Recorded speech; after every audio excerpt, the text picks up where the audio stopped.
Welcome to the Sailor Noob podcast, where a superfan and a noob talk about the original Sailor Moon episode by episode. I'm your host, Mikan Hana, joined by my co-host. I'm the co-host, Caliban. I'm the noob, and I'm ready for a new chapter. I think we all are. And we're a couple of magical people ready to moon crystal power make up this episode. Sailor Noob is brought to you by little girls falling from the sky. Does, a less favorite Broadway standard. Does Ginza mean silver?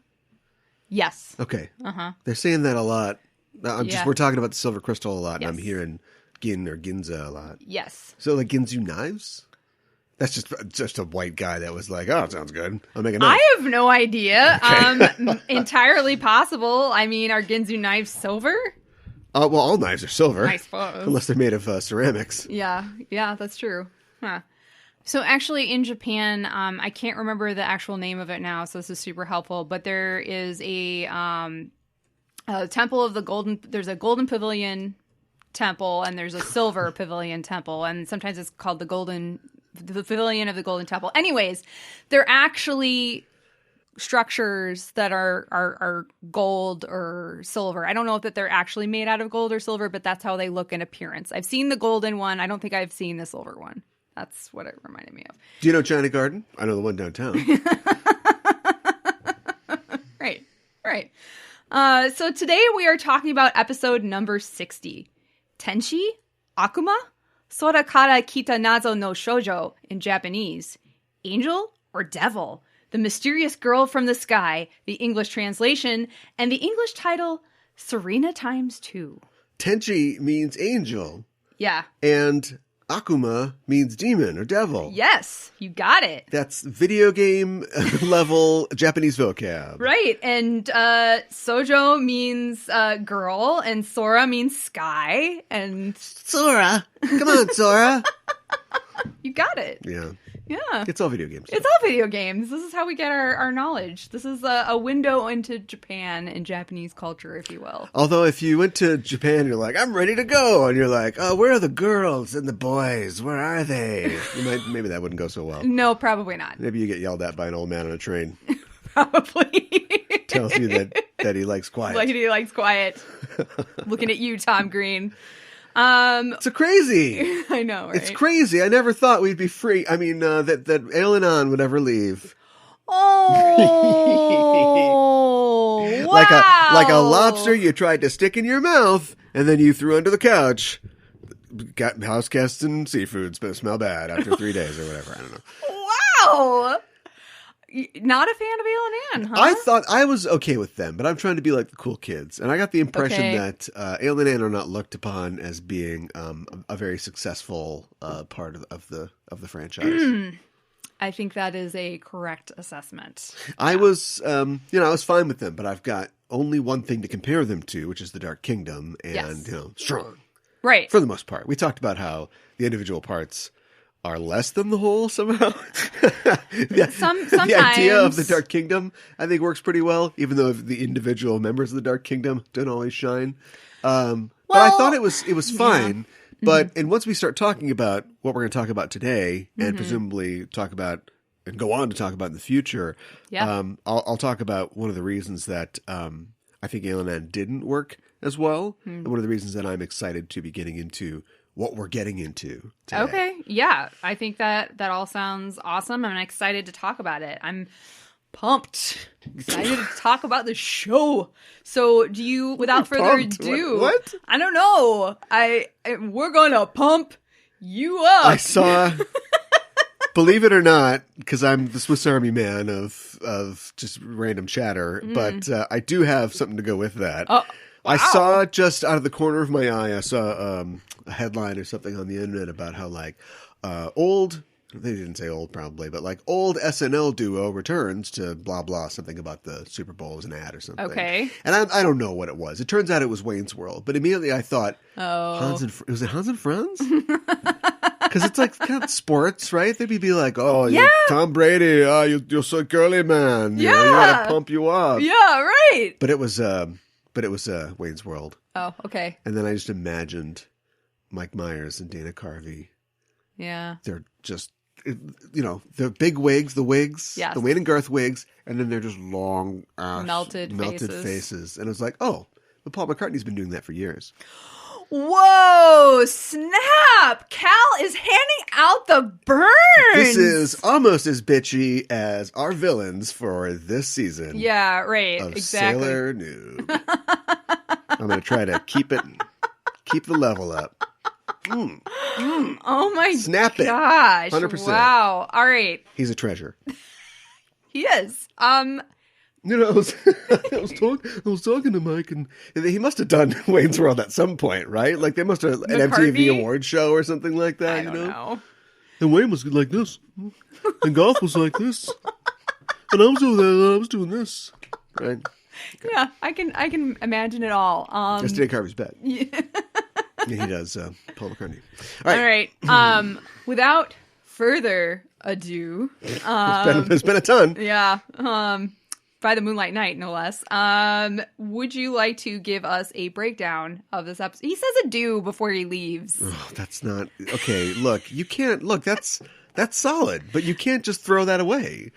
Was I? If you're paying attention, you can't toss that away. Oh, okay. I could pick up a hamburger off the ground and eat it like I was in a video game, and that'd be fine. But like escargot, delicious, refined. But you need to, maybe you have to explain that little fork.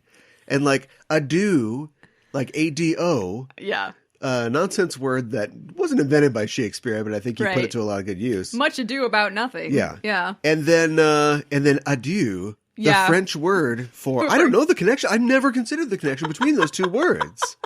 But you just tossed that off like it was nothing. And we're just going to burn right into the recap. I do that all the time, but you got to believe in yourself. You don't always notice.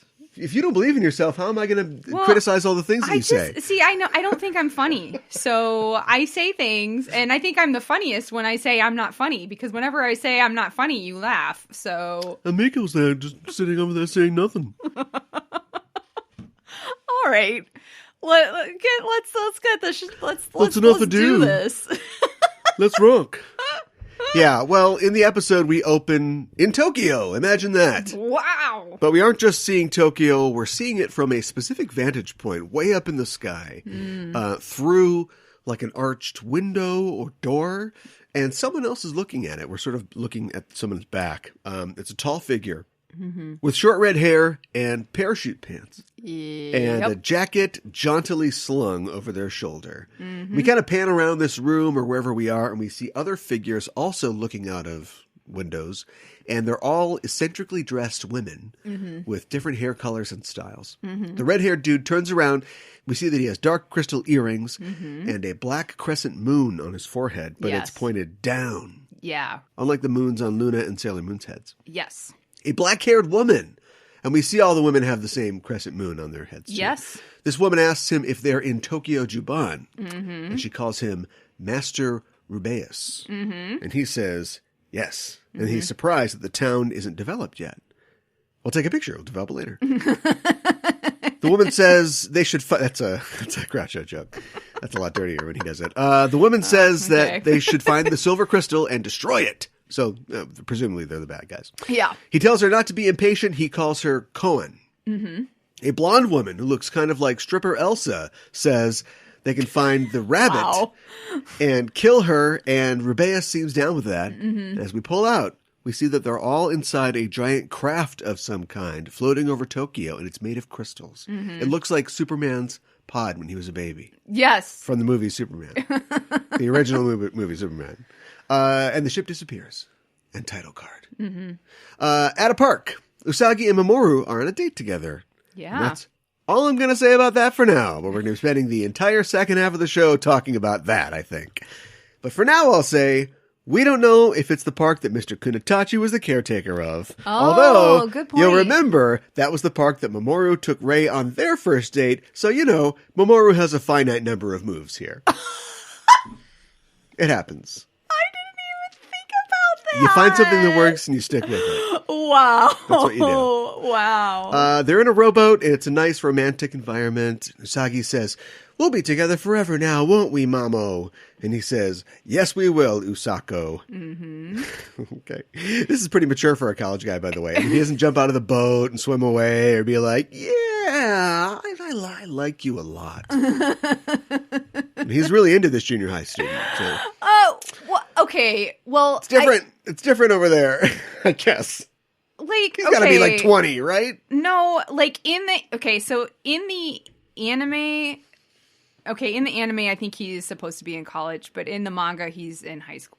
Well, then why did they change that? It's so weird. I don't know. Anyway, he's wearing a pink Oxford shirt, too, which is just, wow, it's good. Do you know the history of the pink Oxford shirt? I do not.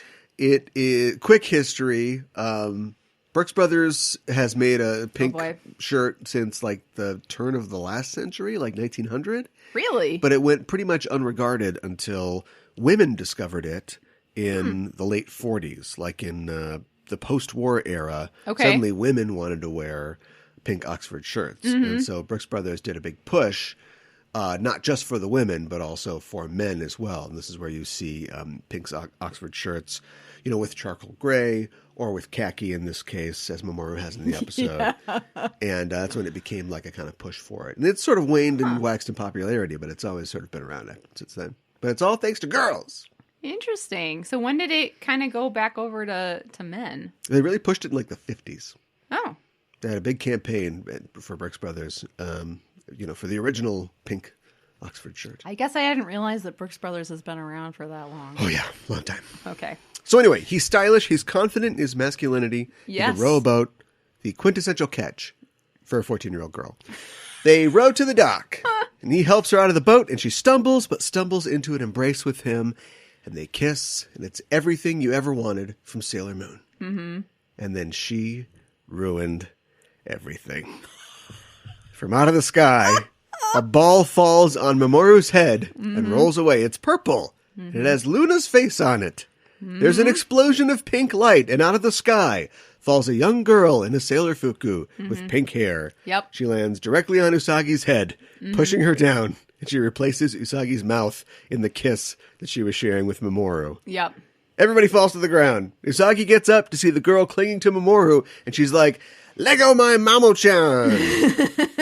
The girl seems to recognize the name, and as she pulls back, we see a golden key on a chain around her neck. Yep. That has big Moon Kingdom vibes. Mm-hmm. She turns to look at Usagi, and we see that she kind of looks like Usagi. It's tough to tell in these cartoons where everybody has like the same face, basically. Yeah. But I think the idea we're supposed to get is that she looks like Usagi, but with pink hair. Yeah. And 2 feet tall. Right. Usagi asks, "Where did you come from?" But the girl only replies, "I'm Usagi. Why do you have my hairstyle?"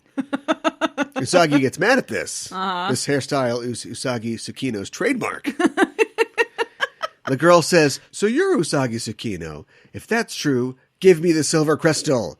And she pulls a 45 on Usagi and puts it to her forehead. This kid's packing heat.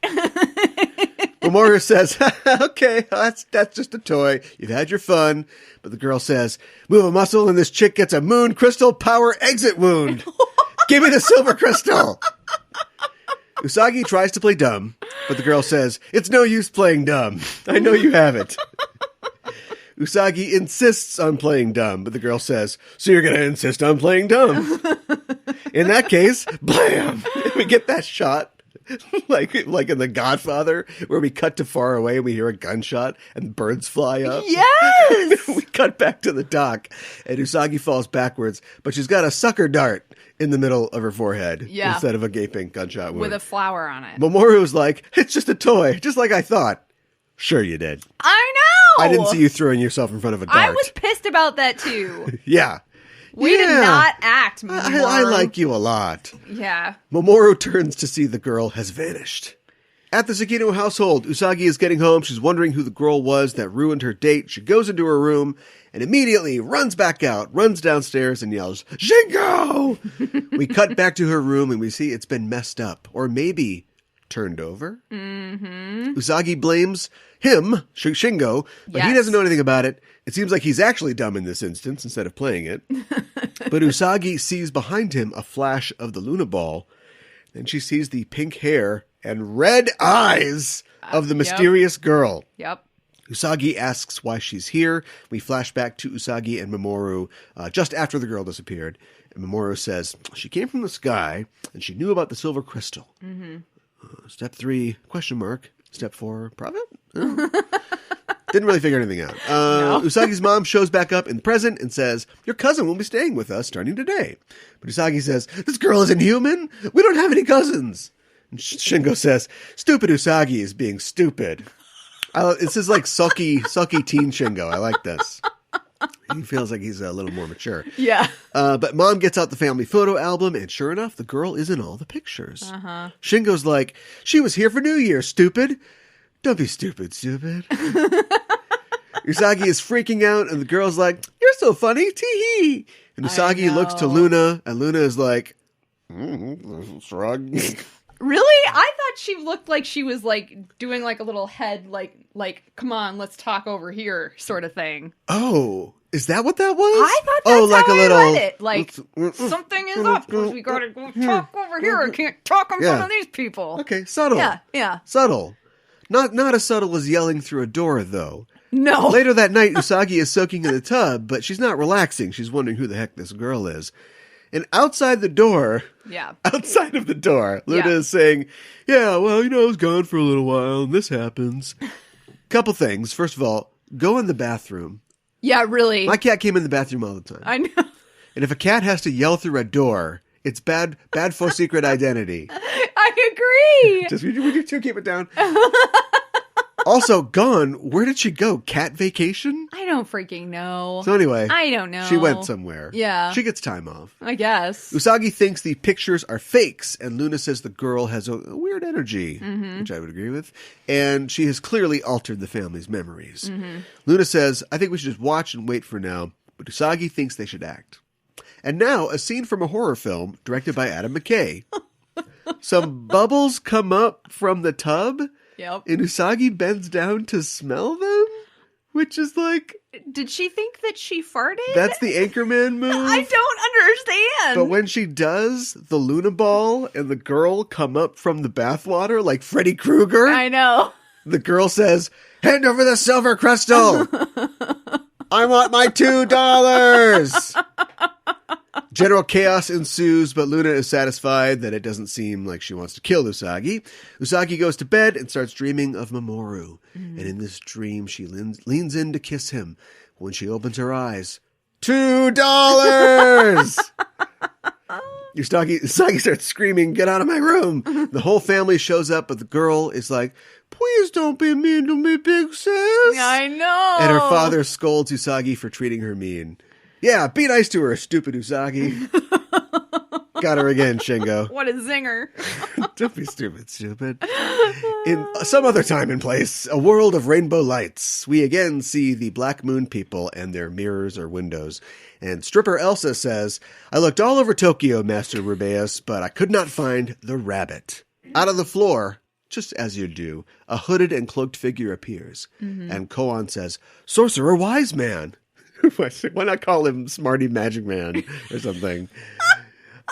Smarty produces a crystal ball reminiscent of Barrel's crystal ball and starts doing the same hand thing, It's like, I'm looking for stuff. Yeah. Saying the silver crystal is a stone that brings us trouble. As long as it exists, we cannot destroy the crystal Tokyo that we hate so much. You ever try crystal Tokyo? It tastes kind of like regular Tokyo, but it's a little more watery. It's like a lighter taste, but it's weird. It's hard to find now. Sparkling water. Elsa, I get what you're doing. Elsa asks if the crystal is in Juban, and he says yes. Rubeus does. And Rubeus says, we'll find it and destroy the rabbit. Okay. At Okawa Shrine, all the girls are together, and Usagi has brought Rei one of the pictures of the girl to see if she can do her divination jazz on it. But Rei can't get any reading on it. And she says, sorry, it doesn't seem like she's evil, Rei says, as we cut to the girl spying on them from outside the shrine. $2. The girl thinks to herself that Usagi could have given the silver crystal to one of her friends. Just then, Grandpa walks by with tea for the girls, and he sees pink Usagi. Grandpa, no! He says, hey, cute girl. No, Grandpa. I know. What are you doing here? Pink Usagi, however, says, Luna P transformation. And the Luna ball turns into a baby bottle. And Grandpa says, too young for me. No, Grandpa says, Oh my God. that's a nice trick. And Pink Sagi squirts liquid from the bottle into the cups of tea. Then she shoves the bottle in Grandpa's mouth, and he passes out. Yes. Which he usually has to pay extra for. Whoa. It's a sleeping potion in a baby bottle. I know. Who hurt you, people who created this show? Just put a little toot-toot in the baby's bottle, no more crying. I don't know. That is a fantastic What happened to my show? question. Anyway, Yeah, in know. Ray's room, the girls are still contemplating the picture, and the girls tell her, look, you're doing well with Mamoru. Everything's going okay. Your grades, everything's going okay. Maybe you're looking for a new problem to solve here. Maybe this isn't a problem. And Grandpa comes in with tea and cakes for everybody, but first he asks if one of them will go on a date with him. So when it's revealed that this is obviously Pink Sagi, how does she know his character so well? That's what I want to know. I don't know. That's a fantastic question. Anyway, he leaves them with the tea and onsen manju, and Usagi starts chowing down on the manju while the girls drink tea, which means that they all collapse, leaving just Usagi awake. Yes. Grandpa comes back in, and he's pretty cool about it, but not because Grandpa has definitely put something in a girl's drink before, but because it's not Whoa. Grandpa, it's Pink Sagi. Yeah. She's ready to find the crystal, but uh-oh, Usagi grabs her and puts her over her knee, saying, guess what? She actually says, guess what? I didn't drink the tea. Now tell me where you're from and why you want the crystal. Naughty girls get spanked. Yeah. And she starts wailing on her. Yeah. Again, it seems like you have to pay extra for this usually. As she spanks the girl, well, this is conforming to a very specific sort of thing, which we'll talk about it later. Okay. As she spanks the girl, she starts crying, the little girl, Yeah. and a crescent moon appears on her forehead. Speaking Yes. of which, we cut across town and see Koan at a playground just looking at kids' foreheads. Are you Harry Potter? Are you Harry Potter? No, okay. She sees across town a column of light. Oh, I forgot to mention that. A column of light appears when the girl starts crying. Yes. And Koan sees this and rushes to the shrine. Usagi's like, whoa, I guess child abuse has some serious consequences. Whoa. But just then, Koan appears in the doorway and says, I finally found you, little rabbit. Time for you to die. And Usagi's like, hey, wait your turn. Who are you? And Koan says, I'm one of the 4 Ayakashi sisters, and you're in my way. She shoots green fire from her fingers, which starts burning Ray's comic book collection. I know. Usagi's like, oh, no. The rabbit dives through Koan's legs with Luna P, and they RUNNOFT with Koan right behind. Usagi says, well, it seems like a bad guy, so moon crystal power make up. Outside, Koan hits Rabbit with the fire, and she collapses. And as she does, she says, help me, Mama and Papa. All the leaves are brown. Oh my God, the mamas and the papas. Her forehead moon fades, and it looks bad. But here's Sailor Moon. She says, crooked villain, threatening a girl's life. Not her butt. Only corporal punishment, not capital punishment. Oh my gosh. In the name of the moon, I'll punish you. But not spanking, though. That's extra. Koan seems unimpressed. And she does the fire thing again. This time she leaps up, she yells, dark fire! She sprays fire all over the yard. Usagi is trapped by a wall of fire. But she leaps up on the adjacent wall, and she runs around the fire. And just as Koan reaches for the rabbit, Usagi leaps from the wall, yelling, sailor body attack! And just tackles Koan. I know. Midair. Yeah. Did she just, I want to know. Knocks her down. This is the first time we've seen that, but I want to know if she just completely made that up on the fly. She's like, I'm in the air, I'm airborne, I'm attacking her with my body, here we go. I think she just kind of looks around and if they were in the woods and she just sailor hatchet throw or something like that. Just Exactly. Whatever's there. Yeah. But yeah. She knocks Koan down. Koan is livid. You got dirt on my face. Die. But a red rose sinks into the ground between them. Tuxedo Mask is here. Yeah. He lifts Rabbit from the ground saying, passionate fire is lovely, but evil fire that burns someone to death is ugly. Well, yeah. Right. He's getting back in the groove still. Yeah, right. Usagi hits her with the moon healing escalation, and it looks like Koan is gone, but she appears behind Usagi and says, you'll pay for this. And she disappears. Tuxedo Mask says, someone is after this little girl.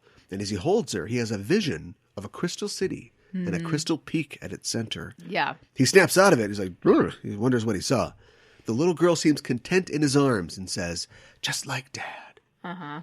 Back in the rainbow space, Koan is fixing her makeup. Pat, pat, pat. Just one side of it. Yes, Pat, pat, pat, just pat, one pat. side. And is telling the others about Sailor Moon and Tuxedo Mask. Rubeus says, "That's fine. That's fine. We know where the rabbit is now. Sooner or later, we'll get her and the crystal."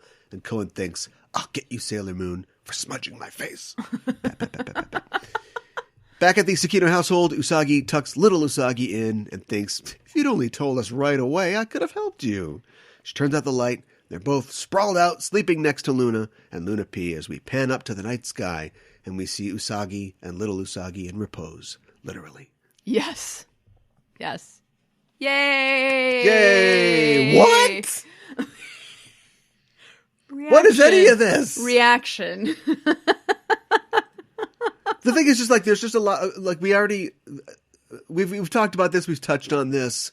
I don't know how to like go deeper into this without making it not a fun show, or if there's any solution, or if there's even like a Kira Kira mirror that we could do. But like, it's all baked in. It's like Grandpa's like, "Hey, how's it going?" And so if he sees like a child, where's the joke stop? Do you know what I mean? A joke's a joke, or what? And then later on, like, she isn't just like yelling at the kid. She's just like, "I'm gonna spank this child." She's just spanking this child, but that like spanking activates her power. It's like, what is this? I don't know. All I will say is those parts are not in the manga, so that's all the anime. Okay, all right. Well, there you go. Somebody's working something out here. I guess. I mean, I'm not all I'm saying is like it doesn't have. It's what we say about like the messages that that girls get from things, whether they're like directed or not, or unconscious or whatever. Right. And I'm not saying that it's anything more than it just appears to be, but there's just a lot of like weird things in there. Well, if I was a 10-year-old girl watching this, I'd be like, what am I supposed to get out of this? What am I seeing?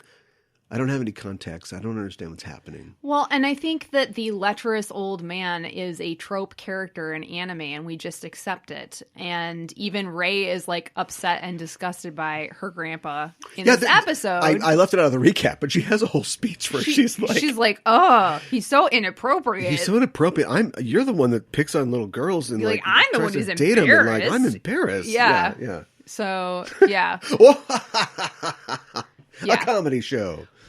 It also, like, he wasn't really like that in the manga. That was another thing that, like, he wasn't in a large character. Toei. Look, he wasn't as prominent in the manga, but he wasn't seen as being lecherous towards young girls. So I don't know. Yeah, Toei's working some things out, I think. I mean, like, for sure. I put up with this in Dragon Ball, but over here. Well, I think you and I were talking as we were watching or afterwards, like, little Usagi, like, essentially roofies everybody. I was getting to that. And, no, there's no discussion about that afterwards. There's no, like, you really shouldn't do that to people. We don't even see the girls. We're just presuming that they all woke up when... Right. I think Grandpa got the wrong tea to us. And then went home, I guess. I mean, and it's just not addressed within the show at all, which is kind of weird. And like at the end, like you were saying, Usagi's just like, "Well, if you'd only told me what was going on," and Yeah, but those are kind of trope elements as well. This is a great commercial for our podcast, Just Enough Trope, where we talk about tropes in genre media. But where this little girl pulls a gun, and it's like, of course it's a toy. I know. But this is a show about aliens and about people with powers and going to the Antarctic and she's so earnest and being murdered and resurrected. Right. So I don't know that this kid doesn't have like a real gun. Right. She fell from the sky. Because later on the kid has real knockout drops. If we're looking at like, spy tropes, or like adventure show tropes. Yeah. So yeah, like, but and I know that it's a cartoon, and you put things in there like why does Daffy Duck, I guess, why can he just pull a giant, the mallet that's got it's got the edges that they draw them so the edges are kind of worn, like this mallet is splitting, yes, so the edges. yeah, like, but it's also weighs 200 pounds and is 3 times as big as his head. Yeah. Like that's just it's the mallet thing. We know that. Yeah, we know that. So I guess we're just supposed to know like, oh, he put knockout drops in there, right? Or like, she's packing a 45, right? Or like, oh yeah, old man, goosey, the whole thing, right? So some of those are more innocent than other ones, is what I'm saying. I think it's almost more disturbing though that he's acting. Well, he didn't actually do anything bad this episode. No, he didn't. Fault. But like he's like, hello, cute little girl. But when somebody else is well, maybe he's being complimentary, I guess. But later on, when somebody is acting as him and doing all those things, they never go, "That's not Grandpa." No, no, they just go, "Oh, Grandpa's doing it again." Yeah, exactly. I did want to mention the Mamo-chan and Usako really quick. So these are obviously their pet names for each other, which makes me. It almost seems like it feels like they've gone on a couple dates, or that they've developed these names for each other. I don't know, but it almost seems like that to me. Maybe, I don't know. But the suffix ko means little or child in Japanese. So in this instance, it's meant to be endearing, and a lot of female names in Japanese end in ko also. Minako. So, yes. Bingo. Makoto. That's a toe, not a ko. What's toe? I don't know. I don't know. Yeah, exactly.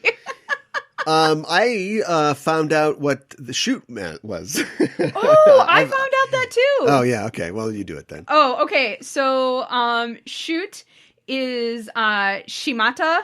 And it's at least in this instance, koan says shimatta, and it's pretty casual, and basically it's something that you say when you realize you've made a mistake or that you've been misled. It literally means, oh no, it happened.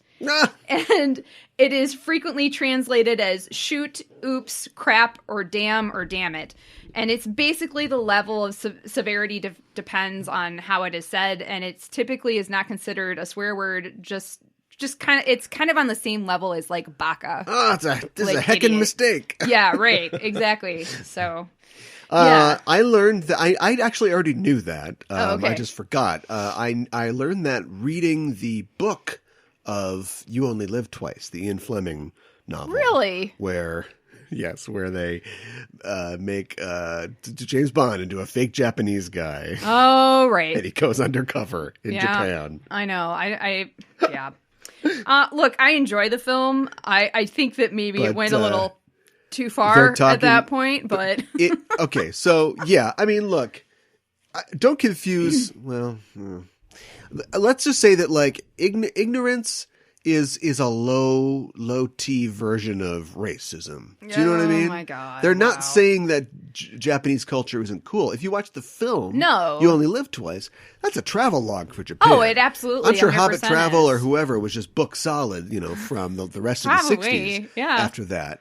But yeah, also representing it, in a non-considered way, or also just white people handpicking the things they want to represent and not, having Japanese people present their own culture. Right. Not great. No, I would agree. Shall we continue? White person on this show with me about a Japanese series? Wow. Wow. I'm not saying I'm Japanese. In the book is actually like that as well, because the book goes through a lot of the different kind of cultural differences between Japan and the West at that point. Sure. And he's talking to Tiger Tanaka, and he's talking about like, swearing and expressions and stuff like that. And Tiger's like, well, we don't really swear. And he's like, I don't see how that's possible. Yeah. How you can get through your day without swearing, saying F-U-C, whatever. Mm-hmm. And he's like, no, it's just people just say like, oh, I've made a mistake. Shimatta. Yeah, right. Like that. And he's like, okay. Well, keep putting that lacquer on me to give me browner skin. It's a weird book. It is weird. It's got a hollowed out volcano in it, though. It does. There's a lot going on in that movie and the book, I'm assuming, too. I guess we can talk about the villains later. Yeah. And we'll talk about Usago Momokun or whatever later. Usako and okay. But we should probably talk Mamo-chan? about the pink Sagi. Pink Sagi, did you coin that? Little Usagi, the rabbit. Yes. The little girl. The little girl. Her appearance reminded me of Dawn from Buffy the Vampire Slayer. I'm not super familiar with Buffy, I'm going to be honest. In season 6, I think, of Buffy the Vampire Slayer, they're up against something or other. I don't know if I've actually seen another, but I know about it. And there's some big threat. And Buffy goes home and she has a sister named Dawn. This character has never been on the show. And everybody's like, hey, tell Dawn I said hi. Or like, oh man, you and Dawn, you really are sisters. And she's like, who is this person? I don't have a sister. And then long story short, it turns out that she's sort of like manifested as this, being to help her as part of the power that she defends. I'm a little spotty on Buffy. I've only seen like half a dozen episodes of it. But she was never there at all. And then suddenly she is, and in all the pictures and all that stuff. So that's what it reminds me of. And that would have been going on in the late 90s, right around the time this would have aired. Yeah, that's true. I gotcha, Joss Whedon. Is Joss Whedon just like cherry picking from got anime? your number. But it's a cool idea. And I also like, I guess I don't really understand or know a lot about her yet, but she reminds me of Mr. Mxyzptlk from Superman. I don't know who that is. Little guy, bowler hat, looking for McGurk. He's got a cigar. Okay. He is an imp from the 5th dimension, and he's Superman's biggest fan. Oh, he's his biggest fan? He lives in the 5th dimension, which, depending on who's writing it, is just another place or like is part... It's where stories come from or whatever. And he has godlike powers. He is, just to mix all of our genres and metaphors together, he is Superman's Q. Oh, okay. He shows up and goes, oh, Superman, I've turned every building in Metropolis into an ice cream bar. And can you save all the people inside of them before the ice cream melts or whatever? Okay. And, he does it. And then he's like, oh, it's fun. Okay, now I've turned the oceans into cotton candy or something. It's not all confectionery related. And so Superman's like, great. And yeah, and I mean, like, the only way that he can get rid of him is to get him to say his name backwards, which is... Can you say his name backwards? Teeth Tim or something like that. I can't remember what it is. Anyway. What is it like? That kind of reminds me of Rumpelstiltskin. Sim or something. Yeah. Anyway, yeah, it's Rumpelstiltskin. Okay. Exactly. That's it. Yeah. Well, you just outed Siegel and Schuster right there. Okay. That's all it is. There you go. It's just Rumpelstiltskin. But anyway, he, also comes from another place and time, and he is there, he's got his own sort of agenda. And okay. All right. Yeah, I mean, or also the Batmite as well. The Batmite, now we've got it. I know Batmite, but I don't know. I don't know how you know Batmite, but you don't know. I've heard of him at least. Mxyzptlk. He is also from the 5th dimension. What? Is everybody from the 5th dimension just weird? Yeah. Okay. And so he is a small, sort of magical version of Batman. Oh, he's just small Batman. Yeah. But he's magical too. Who does that sound like? Well, maybe Pink Usagi. Yeah. Pink Sagi.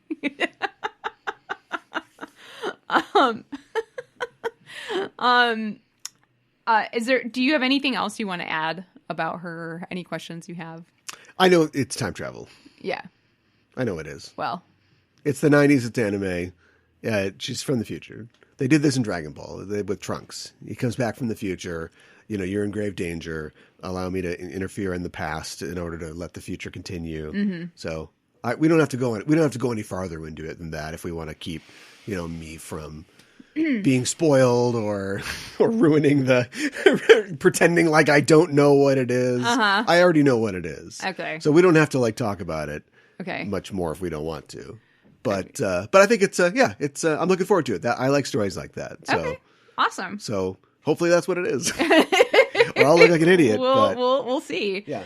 I'll call her Trunks. Usagi Trunks. There you go. Pink Trunks. With khaki. Yeah. Right. Khaki shirt. Yeah, right. Pink Trunks. One thing that also bothered me about this episode is that So last episode, we saw Rei showing a lot of her psychic ability, you know, sensing that the Makaya tree was sentient and everything. And then in this episode, it's like she doesn't sense anything from the photo.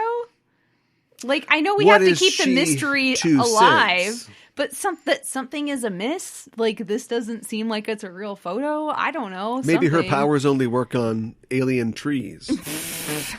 I know. Yeah, I know have a very has to be limiting. specific form of telepathy. Yeah. Not even empathy, really. Right. I have alien flora empathy, and that's it.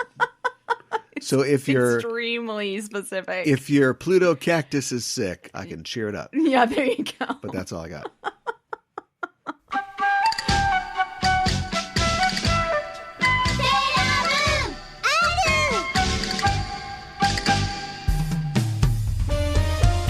Backtracking is back for an all-new season. Hi, I'm Caliban. And I'm Gooey Fame. And we'd like to introduce you to Backtracking, the podcast that explores the real-world inspirations behind your favorite episodes of Star Trek. From historical events to classical literature to blockbuster films, we go where no pod has gone before to seek out the origins of classic Trek tales. Did you know, Gooey, that the TNG episode Too Short a Season was an allegory for the Iran-Contra affair? Yeah, only sweatier. Did you know that the Enterprise episode Regeneration was an homage to the John Carpenter film The Thing? Archer and T'Pol freezing to death over a bottle of whiskey would have been a controversial ending. As a dog lover, Archer would not like The Thing, I'm guessing. Oh my god, movie night is canceled.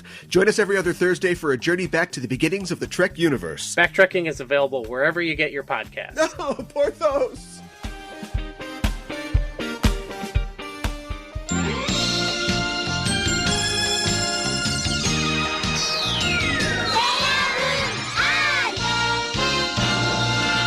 So before we move on, I wanted to talk a little bit about the Makaya Tree Arc and this arc, which is called the Black Moon Arc.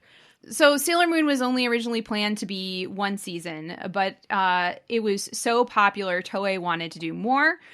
So they asked, so as the story goes, they asked Naoko Takeuchi to write more manga so they could then adapt it. She said no! No, she did not. And I believe we previously talked about how the manga was written at the same time that the anime was being produced.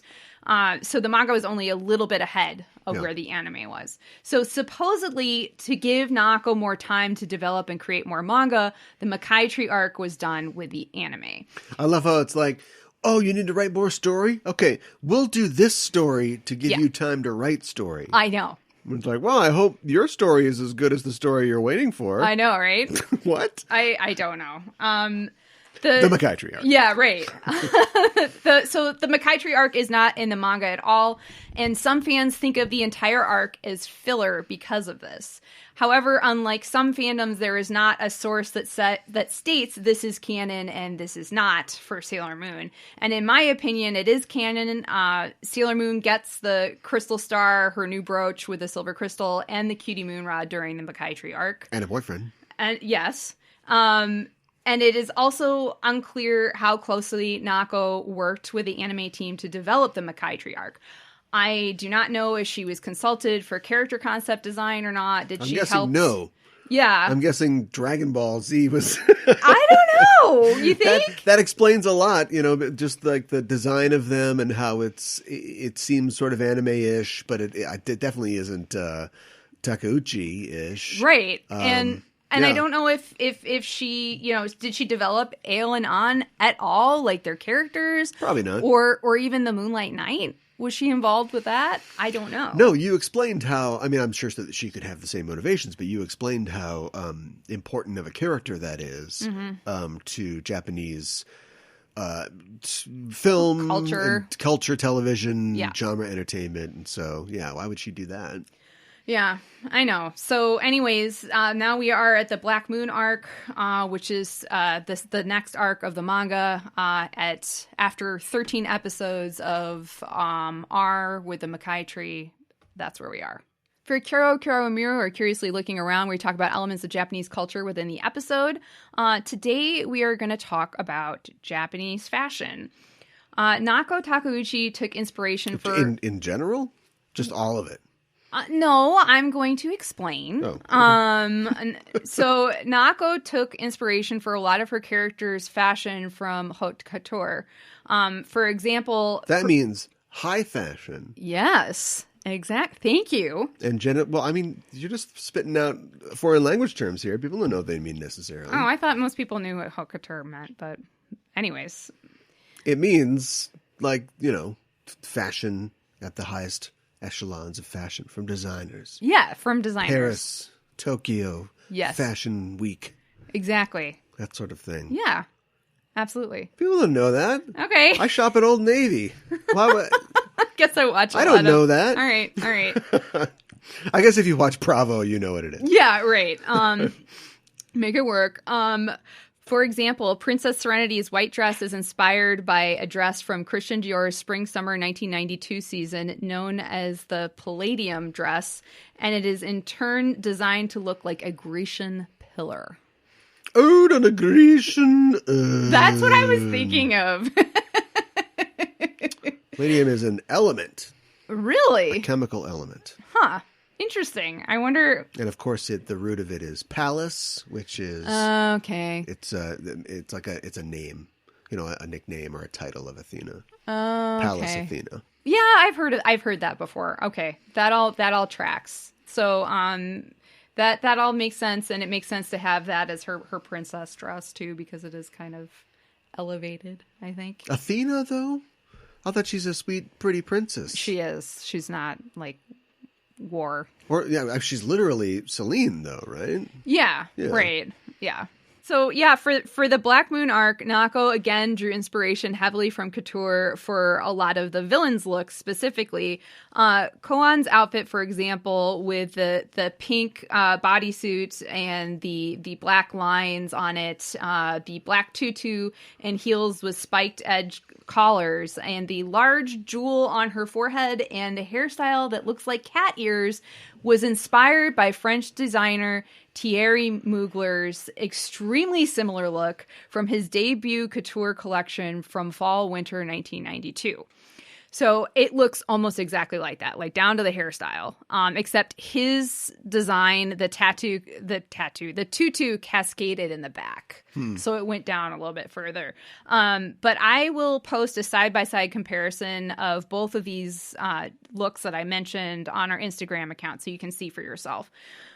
So in honor of Nako Takuji incorporating couture into her character designs, we are going to do a multi-part Kyoro Kyoro Miro on Japanese fashion. This is part 1, during which we are going to primarily be looking at Western influence on Japanese fashion. So not surprisingly, Western fashion began to influence Japanese fashion during the Meiji period, which was 1868 to 1912 when Japan opened back up. Emperor Meiji established a parliamentary form of government and instituted modern Western education and technology practices. There is a large push in Japan during this time to modernize and adapt cultural aspects from the West, and fashion was no exception. Western fashion became a desirable characteristic of modernization. Western-style dress in Japan was first embraced via men's military uniforms, with British and French-style uniforms designed for the Navy and Army, as this style was what the Westerners first wore in Japan after it opened up. Mm-hmm. Comparably, beginning in 1870, government workers, for example, postal workers, policemen, and railroad workers, were mandated to wear Western-style suits as well. What did they wear before? Just to... probably some kind of like kimono, and hakama, which are the pleated pants, that you wear over a kimono. So a dog could probably really get a grip on one of those, though. Oh yeah, I mean, I'd be a little worried about the railroad workers wearing the hakama. What? Yeah, the railroad workers. You've spiked me to the track again, friend. A little help, please. Yeah, seriously. By 1890, more men were wearing Western-style suits. However, it was still not widely adapted, and Western-style clothes for women was still something worn only by high nobles and wives of diplomats.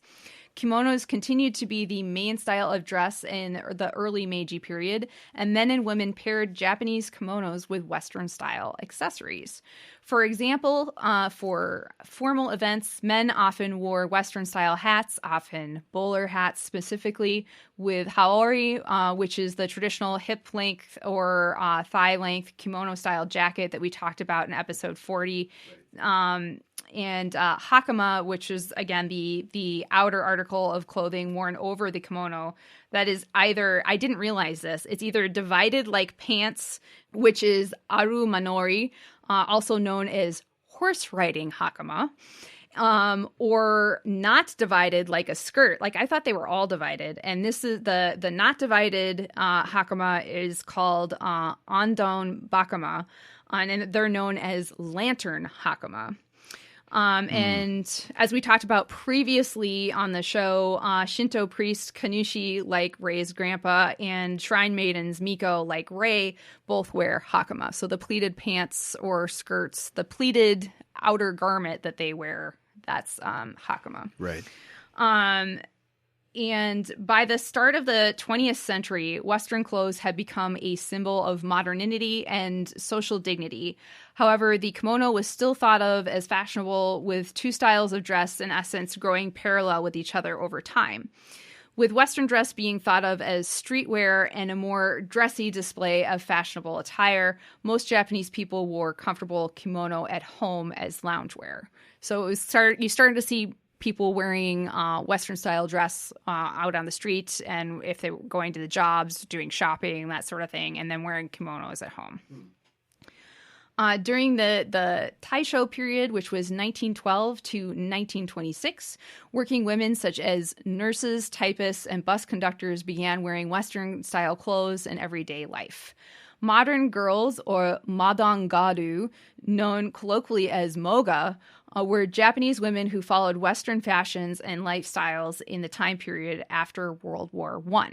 The moga were Japan's equivalent of America's flappers, Germany's Neue Frauen, France's garçonnes, and China's modern chargé.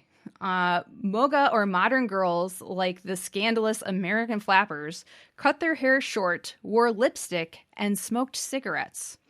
They did this, I know, the audacity. They did this while wearing traditional kimono, or even more salaciously, while wearing Western dress. Oh my God, she's got slacks on! I know. This period was known for the origination of working-class young women who gained access to money and consumer goods. Utilizing aristocratic culture as their standard of Japaneseness, the critics of the modern girl condemned her working-class traits as, quote, unnatural for Japanese. Modern girls were depicted as living in the cities, being financially and emotionally independent, choosing their own suitors, and apathetic towards politics. And it all was thanks to industrialization. Well, largely, yes. Because I'd imagine even, definitely in a country like Japan where everything is, you can mass produce a kimono, I guess, but everything is sort of it wasn't really handmade. Done. Yeah. And that really affected like the middle class and the working class in the West. The reason shirts have collars is because the collars are detachable, because you would wear the same shirt for a couple days because you only had a couple shirts. Okay. But you could put a new collar on. So it seemed, like you wearing had a different shirt. Yeah. But like once you can have a t-shirt or a polo shirt that was made by somebody in a factory or by a machine, then now you can, like you said, you can ape the upper classes, the aristocracy, by having a lot more variety of clothes. Right. And I imagine that the same thing would be true of Japan. For the first time, women were basically able to, well, maybe not the first time, but in a larger amount of women were able to work outside the home and make their own money and not have to live at home anymore. So, they're like, okay, I'm gonna live my life. I'm gonna do what I want. I've got a phone now. Yeah. I don't want to answer it. Yeah. Get that girl in the slacks in here. I know. By viewing moga through a Japanese versus Western lens, the Japanese nationalist press could utilize the modern girl archetype to blame such shortcomings as frivolity, selfishness, and sexual promiscuity on foreign influence. And cigarette butts everywhere. Yeah, right, exactly. This dress has a cigarette hole in it. Oh my god. Moga often bobbed their hair, wore sun hats, and tea dresses, which are the dresses with short sleeves and full skirts that typically go to one's knees and are often colorful fabrics, often floral patterns. The women's magazines, The Housewife's Friend, or Shufu no Tomo, established in 1917, and Woman, or Josei, established in 1922, both published fashion tips, articles, and advice on the modern girl lifestyle. Josei, in particular, was considered, quote, the Bible of the modern girl. Ooh. Yeah. All the best cigarettes to smoke. And I should mention, too, that women's magazines in Japan, it was a new thing at this time. They didn't exist before. Were they right to left? Oh, I'm sure they were. Yes, they still are. Yes, absolutely. Oh, did you get the new Vogue? Yeah, here you go. The scroll that just rolls out down the street. Oh, I don't know. This is know. some great clothes. Catch that. Wow. Junichiro Tanazaki's 1924 novel Naomi coined the word modern girl. The novel was so popular that it caused considerable shock and anger among older people in Japan. However, young women championed the story and lauded the values exhibited by several of the main characters. Naomi has a slightly different title in Japanese, which is Chijin no Ai, which literally translates as a fool's love. Tanazaki's novel, first couple of chapters were actually serialized initially in Osaka's Morning News or Osaka Asahi Shimbun. No, we're not going back to that. No, we're not. And several months later, Josei, which is, the woman's modern girl's Bible magazine, published the rest of the chapters. Naomi was first published in book form in 1925. So the novel is narrated in the first person by the protagonist, Joji, a salaryman. And the book follows his endeavor to groom a Eurasian-looking girl, the titular character Naomi, to be a westernized modern woman. If you're going to take a Western name and try to tell people it was Japanese, Naomi would be a good one. Right? That sounds Japanese. It does. Yeah. Yeah, exactly. And it does sound Japanese. I agree. And this was a very significant piece of fiction in Japan, as it depicts Japanese culture of this time period and its fascination with the West, and the conflict between the older and newer generations over the modern depictions of women, such as Naomi, has been seen as a conflict over Japan's adaptation to the modern era. This girl's smoking all the time. Well, I can't stop this girl from smoking. So it is a little it's kind of disturbing, right? Because it's I guess when the novel starts, he's 28 and he first meets her and she's 15. And but he just decides he's obsessed with her and he decides he's going to make her, mold her into his ideal woman, his ideal modern woman. And so he shows her all these movies and this westernization and stuff like that. And he thinks that she looks like Mary Pickford, and he teaches her English and a lot of Christopher Nolan films being watched. All right, this is called Following. It's his first film. Oh just check this out. It's pretty good. It's pretty good. You see The Dark Knight? Oh my god. It's pretty great. Yeah. But I mean, she eventually moves I got in it with on Steelbook, Blu-ray. Not much has changed. I guess. I just, the huge age difference, but so what I read is he does not do any, there's no sexual advances at first. He's just admiring her and seeing who this woman she's blossoming into. Oh boy. But he invites her to move in with him at some point, and she does, and they do eventually get married. But the interesting part is that at some point their dynamic the power dynamic shifts. And now she has... And the djinn comes in. Yeah. And now she has all this control and power over him. Yeah. And the like real even... Velma Kelly type. Yeah. And like by the end, even though they're married, like he's sleeping in a different room. And she's like entertaining like foreign Western men in the other room. Neat. Yeah. So what would you, well, he got what he wanted. I guess. Is that the, what would you say the book is trying to say then? I don't know. Modernization is women's Western, liberation is Western bad. ideas are a cancer that will rob you of your dick power. Yeah, right. Rob you of your power as a man. Jazz and gin and women. I don't know. That's a really good question. Because I could see, I can't remember who you said wrote it, but like I could see Tanizaki. Him just, this author just tapping into a thing of the time, and he likes the ironic idea of, this guy who's clearly in a position of power thought that he was getting exactly what he wanted. It's a Pygmalion story. It's Pygmalion. Yeah, I mean, and he comes from like this wealthy family too, sure. Like he's like, I'm bucking tradition. It's Annie Hall. Yeah. Right. Right. Yeah. And so that's all well and good, and it's more ironic that he got exactly what he wanted and it wasn't what he wanted. But I bet that didn't stop cultural elements in Japan from going, "Hi, see? Yeah, well, I think that's one reason all why these slacks and cigarettes are going older to ruin the whole people were so country." upset about it. Yeah. I know. Art's dangerous. A little Art bit. sucks. Yeah. Let's get rid of art. Whoa. Let's only communicate in with punch cards. No, I don't know. That's funny. Yeah. There's other examples of. Oh, I mean, I just gave a couple Pygmalion story examples, but there's got to be other examples of that. I'm sure there's some. It wouldn't be a Fitzgerald, but it would be a contemporary of his. Sure. There's probably a popular book that didn't survive till today that was about like he thought she seemed so sweet, but you get some gin in her and look out. Right. Exactly. She's gonna take all your money.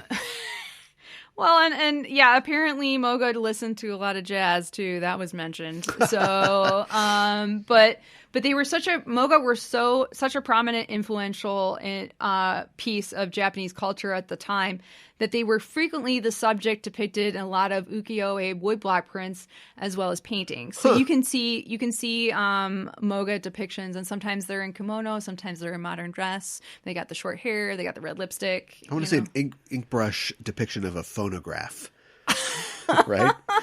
With like notes coming out of it. Yeah. Like, whoa. Yeah, that'd be cool. I'd like that. Jazzy music. So yeah, the moga was both a symbol of westernization and also of selfish and spendthrift choices. And after several military coups in the 1930s, severe Japanese nationalism, the Great Depression, and the Second Sino-Japanese War instigated a return to the 19th century ideal of good wife, wise mother. And this is a concept that we talked about briefly in episode 35 as it helped give rise to the gendered language in Japan. Right. This philosophy basically is the ideal of womanhood in East Asian women, and basically it's like that you have all these household skills, and that you're a dutiful wife and a good mother, and you raise good, strong sons. Yeah. That sort of thing.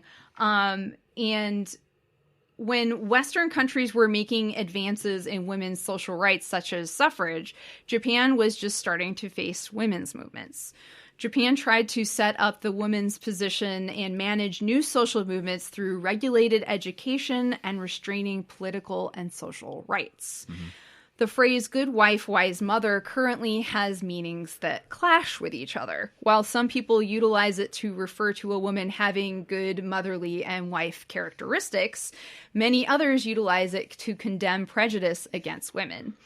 The phrase was actually disparaging in its origin, and in recent years, the phrase has been utilized in a derogatory manner. For feminists, the idea of good wife, wise mother covers up the true intent of denying women's rights and justice in education, professionalism, and like in the job place and in marriage.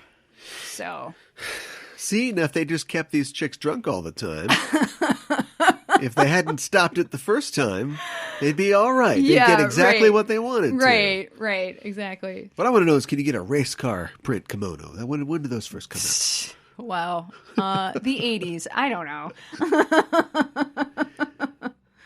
Itadakimasu with Usagi. What did Usagi eat in this episode? Mama Tsukino brings the family some tea when Pink Usagi is there. And then Grandpa Hino brings the girls some treats.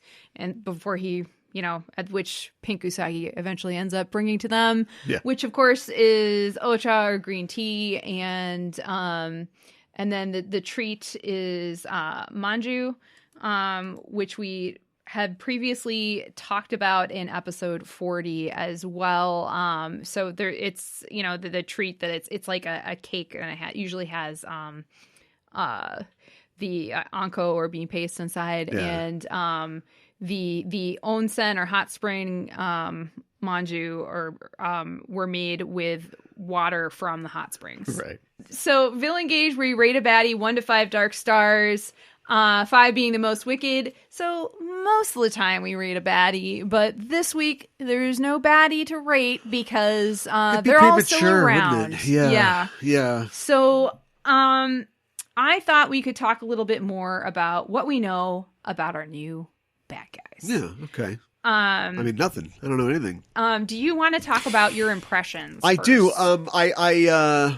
Look, like I'm not going to apologize for anything. I like Ail and An. I felt like they were fine. Yeah. I thought it was interesting to see 2 characters who are essentially, the girl's age. Mm-hmm. They're not, but they act like they are. Yeah. Mentally they are. And I thought that was fine to have characters that are kind of on their level. But I think the best Sailor Moon villains are women.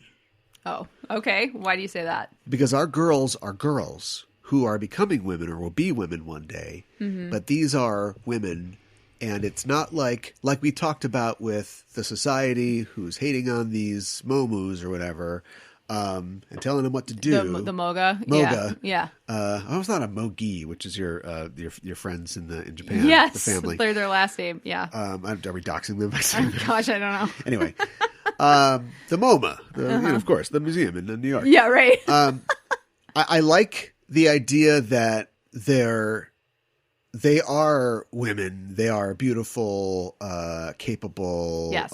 Sort of in control women, but they're bad, Mm-hmm. and so our girls, they act as foils in a way. They're sort of set off against them. It's like they want to be women. They want to be, beautiful and powerful like these women they're fighting. Mm-hmm. But that's why you always have, like, Wonder Woman's always fighting like another girl, another woman, or something like that. And it's one thing to have like the 4 kings be like, these little girls, you foiled everything. We'll kill you. Yeah. That's fine. But I think it's more resonant when they're, fighting these. I see what you're saying. These other women. Yeah.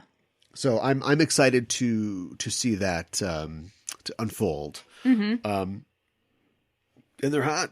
Right, they are. I like the idea that they are specifically designed to not. It's like, I don't know if we'll see a barber pole lady or something like that, but they're specifically drawing on these. These hot, like fashion forward kind of designs. Yeah. And it's like, they're hot and cool. Mm-hmm. All we had before with that was Beryl, basically, who was Yes. just kind of in charge of the whole thing. Mm-hmm. And then the odd Yoma, who kind of was well put together. Right. But I like the idea that it's like the DD girls. Although the DD girls were kind of like slutty, but like, yeah, and they but were they more were like overt. This one goes to Volume turned 11 way up, yeah. Sexuality. Yes. Whereas these girls are more like, if speaking as like an old man, like if the power of these girls are senshi, is that they are women who are girls who aren't yet women, yes. who don't have the power in society to make their own decisions, to fight against sexism and oppression and stuff like that. Mm-hmm. They're not like fully capable yet. They should be allies with these older, powerful women, mm-hmm. but they're not. They're mm-hmm. corrupt and bad, and they want to destroy them for some reason. And so I like the idea that they have to fight against people that could even be their allies. It's mm-hmm. almost like, join me, Luke. Yeah, right, exactly. Like, I want to be a powerful Jedi, but like this guy is the most powerful Jedi, but he killed a lot of kids in that temple. A lot. We haven't talked about that much. No. A lot of them. I saw an article that I was probably just a mock-up, but it was like, oh, Hayden Christensen and Ian McDermott, the actors behind Anakin Skywalker and the Emperor, went to visit sick kids at a hospital. It was like, ooh, they showed a picture of that little kid. It was like,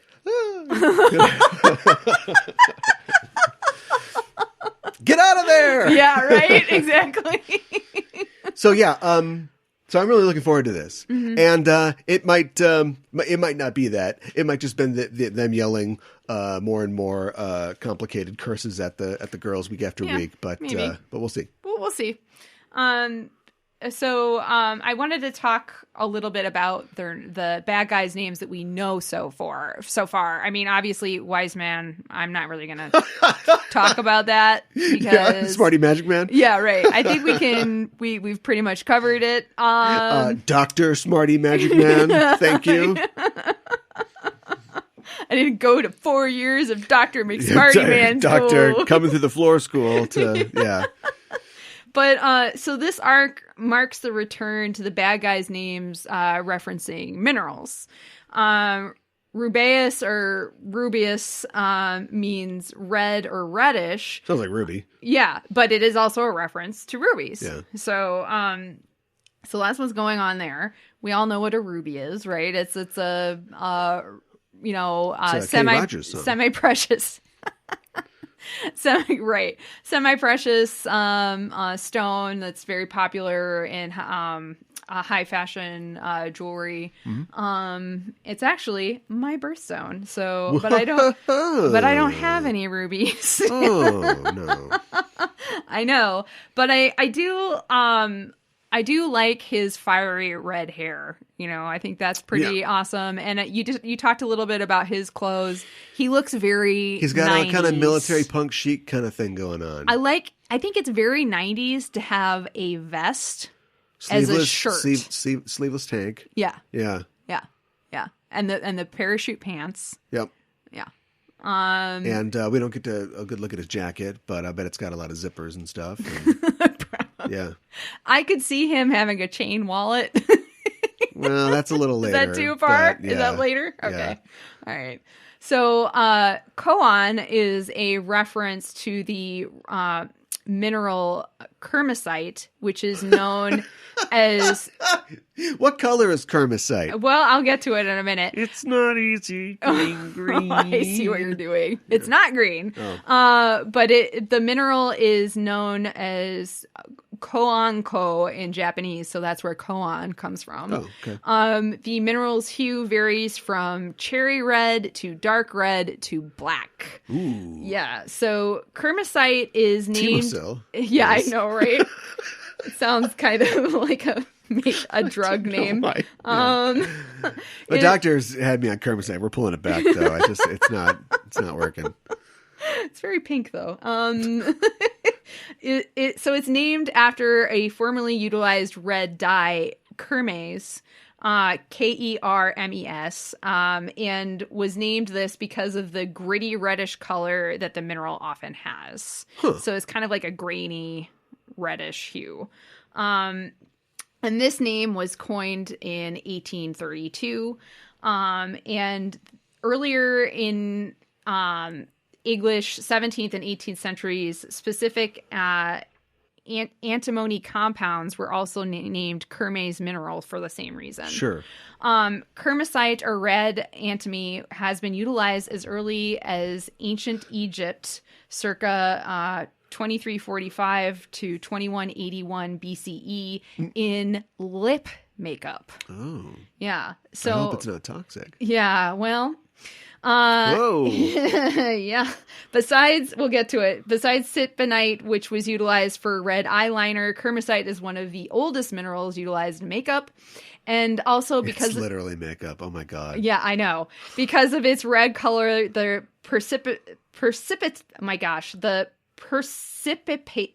I can't talk.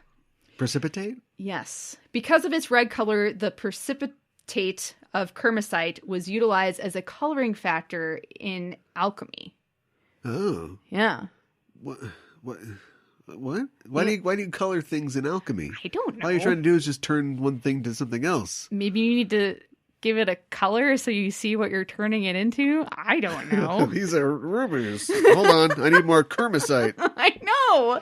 So getting to that, currently kermesite is no longer utilized in makeup due to its toxicity. Less damaging substitutes are now utilized. But yes, it is. That's what I thought was interesting. It is literally makeup, and she is obsessed with her looks, and like she got dirt on her face, she damaged her face, so she's like putting makeup on her face. When Netflix inevitably remakes Sailor Moon, they will be fighting literally against makeup and clothes. Yeah, and the answer will be not that our makeup is better because it's Pretty Princess makeup on sale now. Yeah, right. I've seen you on Etsy and eBay. I just like to look, man. But it'll be like, Serena's more powerful when she's just naturally beautiful. Just a little spritz. in the hair. Right. And a nude shade of, right. Also available. Yeah, right. On Amazon. But they're literally fighting makeup and clothes. Mm-hmm. Do you know what I mean? Mm-hmm. I know. That's what the bad guys are right now. So I mean, I just praised it, but now I'm like kind of creeped out by it. Why are you creeped out by it? Because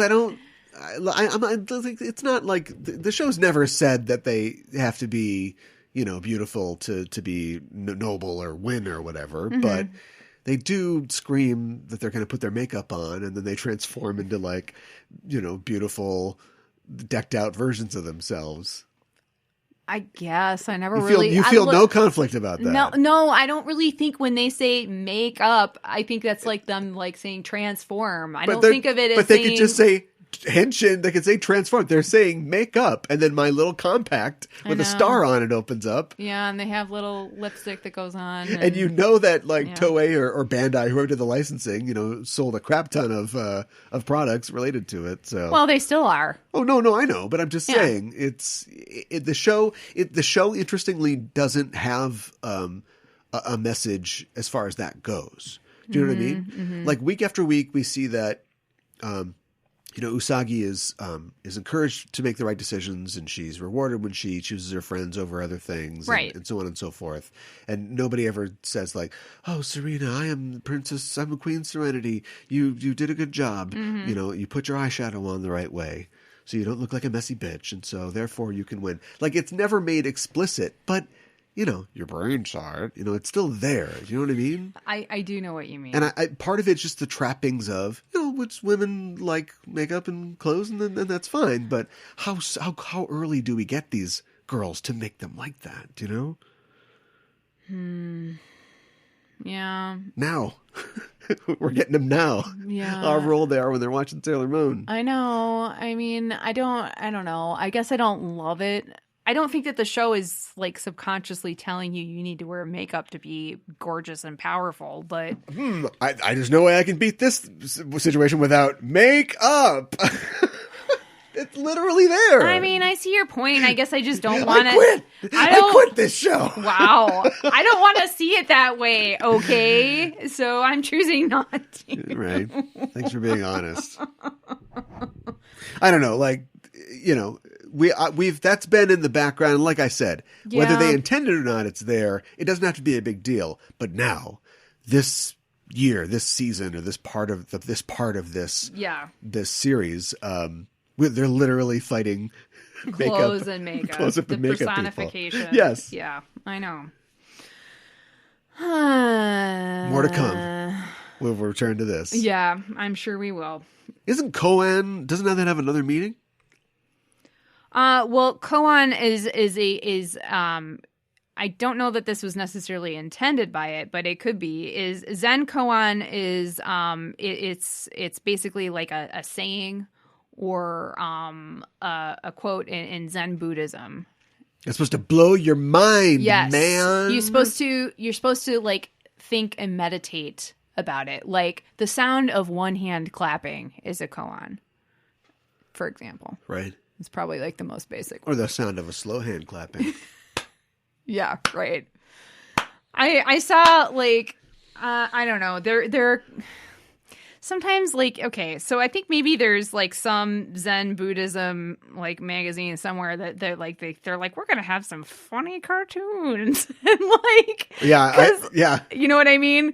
Yeah, Zen people are known for their wacky sense of humor. Well, I can't. Oh man, I want to read that so bad. I've seen a couple of like find paneled ones. Well, it's I not, mean, like it's like the New Yorker. Yeah. Yes. That's what it is. Yeah. That's what it is. It's simple, like little line drawing little things. New Yorker cartoons are like that. Yeah. It's like, am I supposed to laugh? Is this a yes. Are you messing with me? That's exactly what it is. Is this funny? Because I was looking at, koan and Zen and the Art of the New Yorker. That's my book. Ooh, I like it. We got to cut this out. Yeah, right.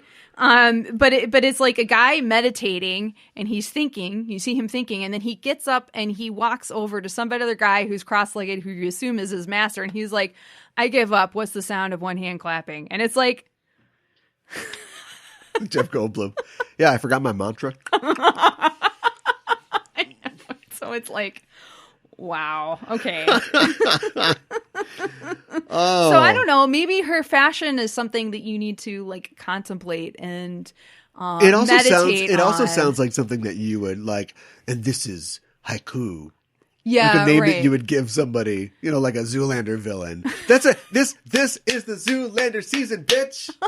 It kind of is. That's what it is. Yes. Maybe it's something that just to make her sound like more intelligent than she really is.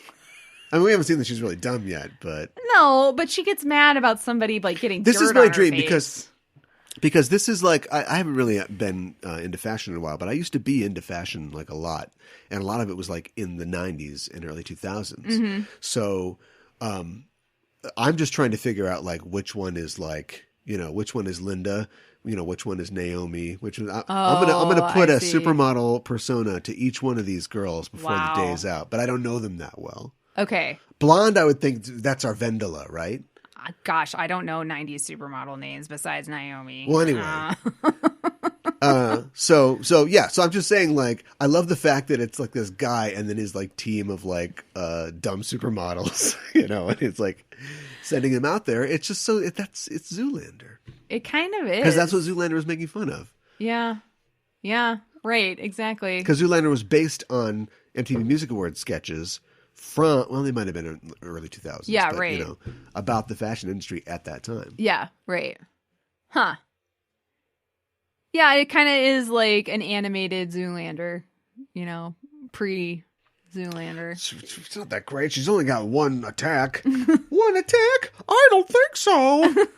Moon Princess Halation. It's glorious. I like it. Right. That's her blue steel. Yeah.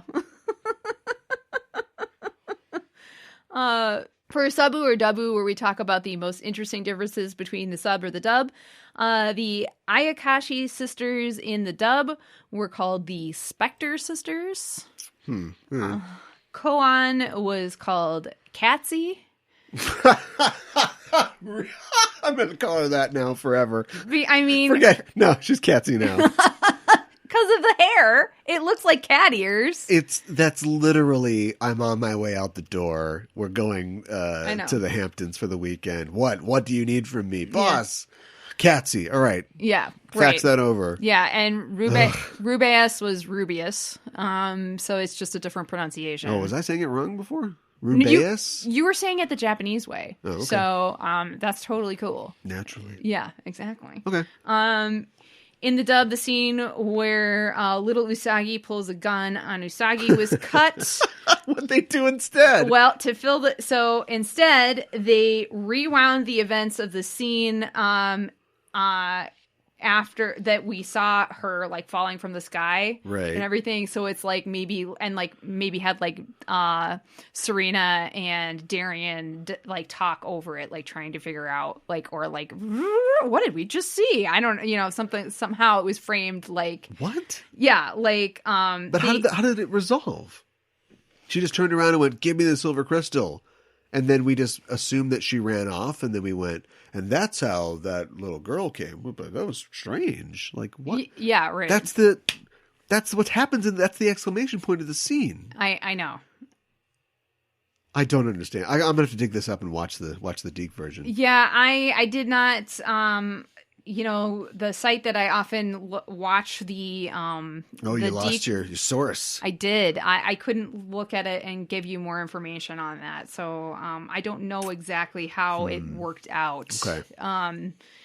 I'm not even 100% sure. Maybe how does she even mention the silver crystal at that point? I don't know. So, but she's literally like, "Give me the silver crystal." Yeah, I know. $2. Yeah, I know. Okay. Yeah. In the dub, the spanking was cut. Okay. Not surprisingly. For the best. But why? Why? Because Toonami didn't want to make a statement about corporal punishment? Probably. Or they didn't want kids reenacting that?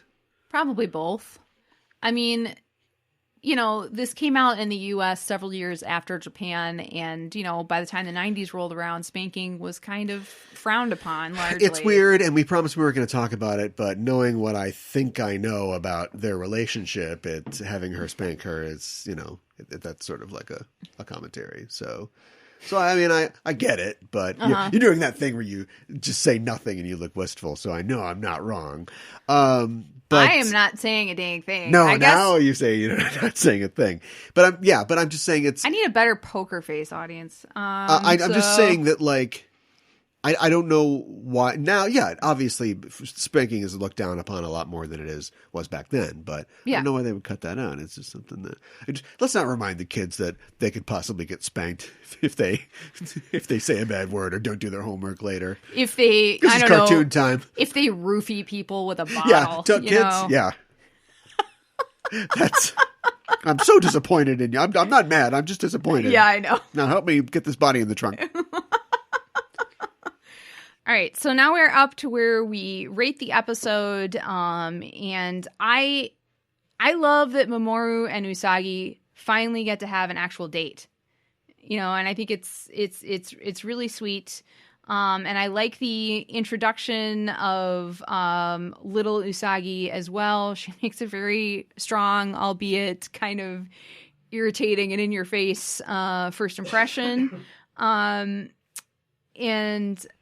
I also like the introduction of the Black Moon Clan. They seem really mysterious and evil, and I really like the characters' design, and I'm excited that this is where we're at. So I enjoyed this episode a lot overall, and I think it also has a lot of really funny moments.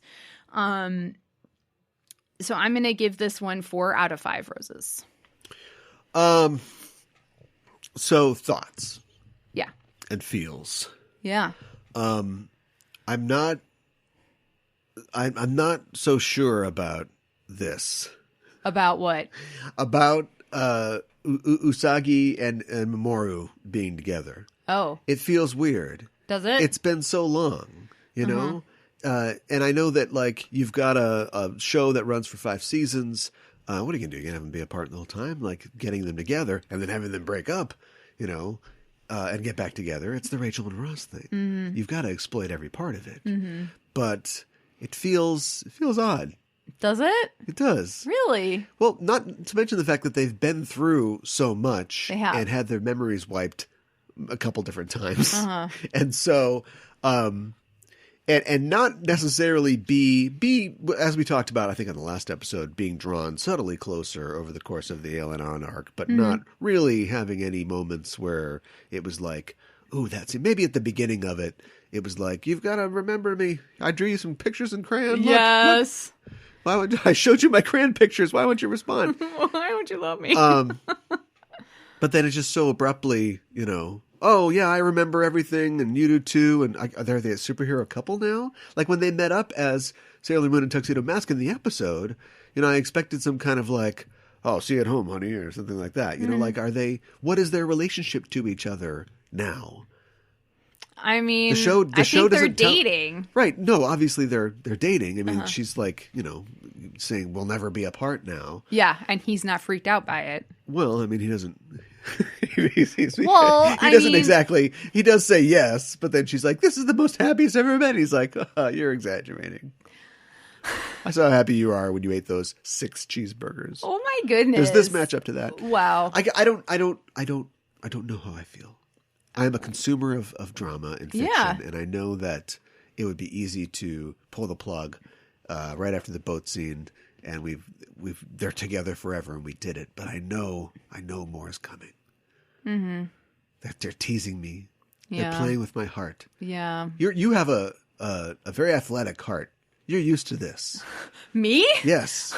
Sabrina. What? And Nick, and they're God. And it's they're up. Don't they're even get down. me started on that That's show. what I'm saying. You go, don't get me started. But you're like, that's what you signed up for. You signed up for that sort of emotional. No, but like that show, like that emotional. Okay, I'm sorry. I said the bad word. No, but like the last season, that emotional push and pull. You signed up for that. I know. I'm a man. I don't look for that in my fiction. Oh, and yet I followed this sweet girl and her tender heart. Yeah. And then we're gonna do this, you know, and it's nice, but I know how fiction works. I'm worried. I'm worried about the future. Mm-hmm. I know. I can't say much of anything. I know, and your blank face is the salt in the wound. I'm sorry. I'm sorry. Anyway, it's super sweet. Yeah, and wonderful. And then there's Pink Sagi. Pink Sagi. I've dreaded this for a while. I know you have. You've said so. I only know about the character obliquely. I've just seen, pictures or whatever. Yeah. And it's like, oh wow, a chibi version of the main character who's goofy. You know, she's the Urkel, you know, she's the Jonathan Winters on Mork and Mindy. Look it up. You know, she's oh boy, the ratings are flagging. Let's bring in that crazy character. Uh-huh. That's what I always assumed it was. Okay. I like that she packs heat. Yes. And she should keep that around. You know, it's just like, I like to see Usagi look over and she's like, opens up her vest a little bit. She's like, the gun's there. She's like, $2. So I'm going to hold judgment as I have on this entire show for girls that I decided you have. I wanted to join this show and watch. Yeah. So far, so good. Mm-hmm. Strange, enigmatic, weird. Yes. I like the Mr. Mixes Pitalik connection that only I see. But I don't know. Okay. I don't know. That's fair. We start, we started a new chapter. Yes. And we leave uncertain of the future. Yeah, I know. 5 stars. See, I was going to give it a 5. I want to change mine to a 5. It was great. It was great. I have a 5 written down here. I'll show it to you, but I said 4. Don't get mad at me. I'm changing it to a 5. Anyways, I should never be influenced by you. I should just stick to my guns. What did I do? I did nothing. I know.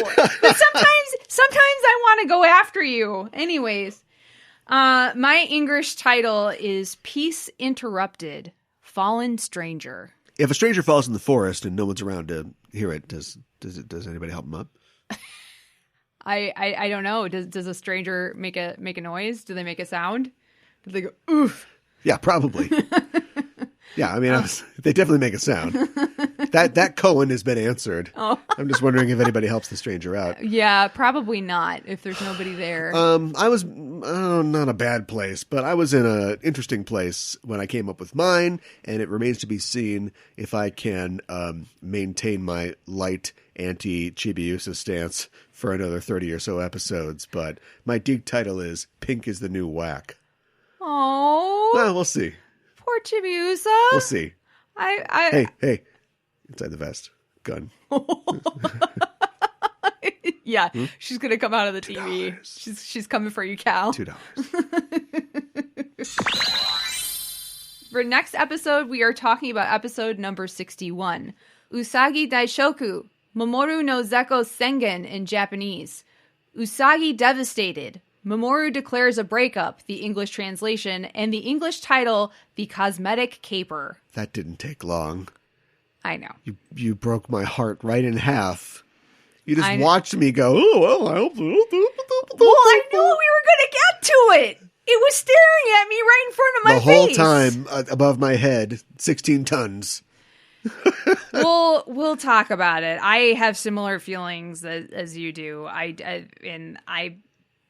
I'm really not happy that they this is right away. But yeah, and boy, I got another hour. I've got so much more to say, but there's no point in doing it now. We can just save it for the next show. Okay, sounds good. Well, that's it for our show this week, and the Name of the Moon will be punishing you next week with another episode of Sailor Noob. $2!